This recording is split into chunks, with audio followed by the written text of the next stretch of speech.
శుక్రవారం శుక్రగ్రహానికి సంబంధించిన మంత్రాలను జపిస్తే చాలా మంచిది. వివాహ అడ్డంకులు తొలగిపోతాయి. అలాగే శుక్రవారం పూట కళ్యాణ వెంకటేశ్వర స్వామిని పూజిస్తే త్వరగా వివాహం అవుతుంది. దోషాలు కూడా ఏమన్నా ఉన్నా కూడా తొలగిపోతాయి.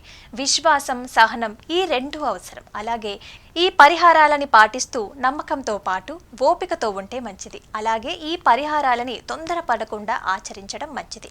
అలాగే శుక్రవారం నాడు మహాలక్ష్మి దేవిని పూజిస్తే మంచిది. శుక్రగ్రహానికి ఆరాధన చేసే రోజు కూడా శుక్రవారం. అలాగే ఈరోజు కొన్ని పరిహారాలు పాటిస్తే వివాహం తొందరగా అవుతుంది. శుక్రవారం లక్ష్మీదేవిని పూజించాలి. దీంతో పాటు దీప నైవేద్యాలని సమర్పించాలి. లక్ష్మీదేవికి తెల్లటి పూలని ఖచ్చితంగా సమర్పించాలి. శుక్రవారం నాడు తెలుపు లేదా లేత రంగు వస్త్రాలను మాత్రమే ధరించటం, అలాగే ఆ వస్త్రాలను ధరించి పూజించటం మంచిది. ఇది శుక్ర బలాన్ని పెంచుతుంది. శుక్రవారం చిన్న పిల్లలకి మజ్జిగ, పాలు, పెరుగు ఇలాంటివి దానం చేయడం కూడా మంచిది. వస్త్రాలు, ఆభరణాలు కూడా దానం చేయొచ్చు. దీని ద్వారా వివాహ సమస్యలు ఏమైనా ఉంటే అవి తొలగిపోతాయి. ఇక శుక్రవారం పూట తులసి మొక్క దగ్గర దీపారాధన చేయటం కూడా మంచిది.